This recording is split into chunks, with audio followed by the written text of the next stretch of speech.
we speak often in the Senate about threats to peace and freedom around the world, Russia's unprovoked invasion of Ukraine, China's brutal repression of the Uyghurs, the dismantling of democracy in Hong Kong, Nicaragua's repressive dictatorship, and more. In each of these struggles, there are some brave men and women who are prepared to risk their liberty and their lives to defend democracy and dignity. Many of them languish in prison as political prisoners.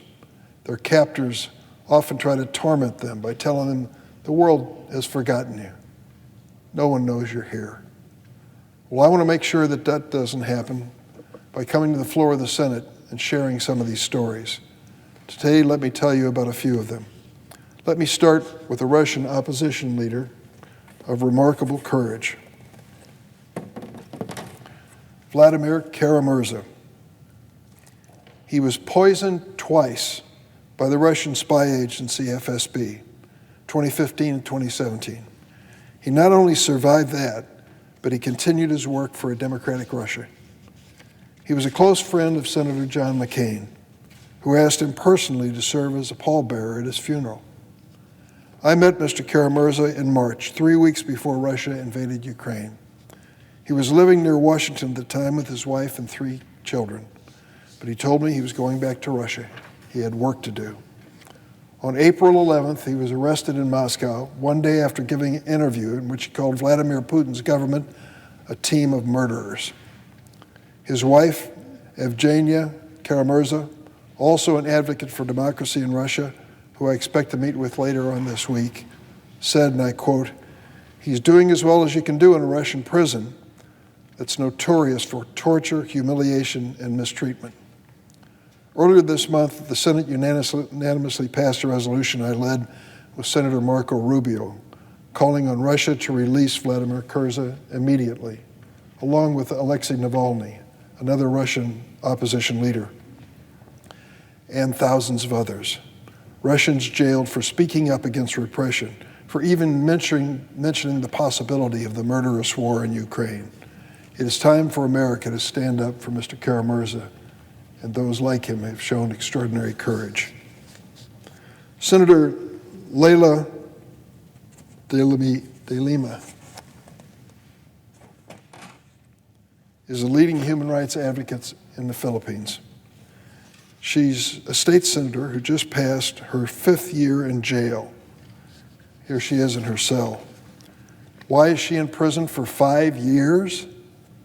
She criticized the repressive regime of President Rodrigo Duterte.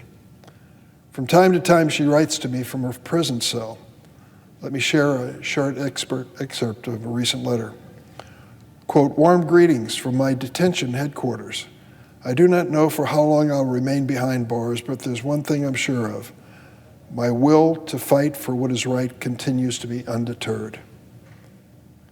Mr. President, recently 2 key witnesses in the sham case against Senator de Lima recanted their testimony, proving what we already know. The case against her is contrived. It is a travesty of justice. Many Filipino Americans in Illinois tell me they are deeply concerned about the accountability and democracy and its prospects in the Philippines. The incoming Marcos regime can demonstrate its commitment to a democratic Philippines by ending the harassment of journalists and making Senator de Lima's release one of its first priorities. Transfer these for just a second. Let me now turn to Saudi Arabia. Timely. I've been troubled by the human rights record of this kingdom, including the murder of Jamal Khashoggi, for which there's no real accountability yet. This year brought a bit of welcome news. Writer Raif Badawi was finally freed from prison after completing a 10-year prison sentence for dubious charges about his peaceful writings. I hope the Saudis will allow Raif the dignity of reuniting with his brave wife, Ansaf Haider, whom I met in Washington, and their 3 children now living in Canada. Badawi's lawyer, Walted Abu al-Khair, a leading human rights defender, is still in prison. He was convicted in Saudi Arabia's specialized criminal court, usually reserved for terrorists. I appeal to the Saudi government to free Walid and to allow Raif to be reunited with his family. These gestures would be particularly notable in light of President Biden's upcoming visit.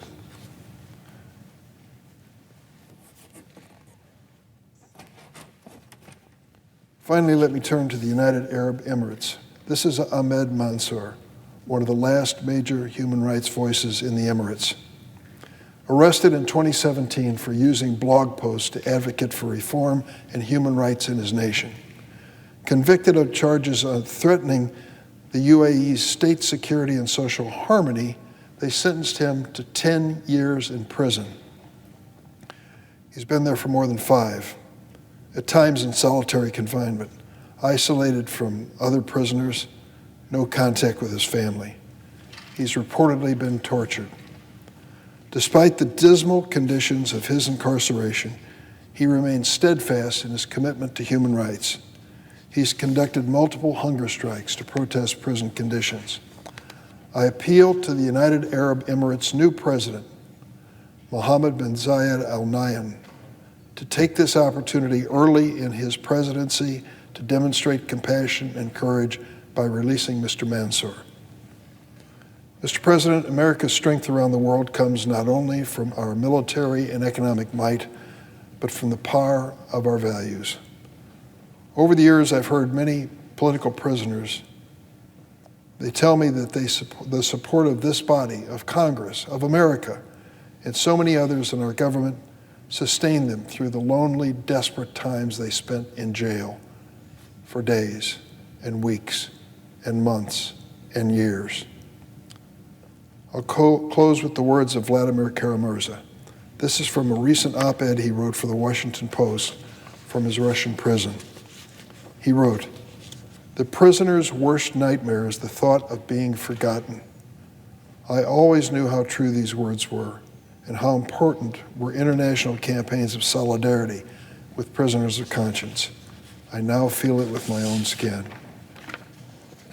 To Vladimir Kara-Murza, Raif Badawi, Walid al-Bakr, Senator de Lima, Ahmed Mansour, I say you are not forgotten, and we will continue to advocate for your freedom.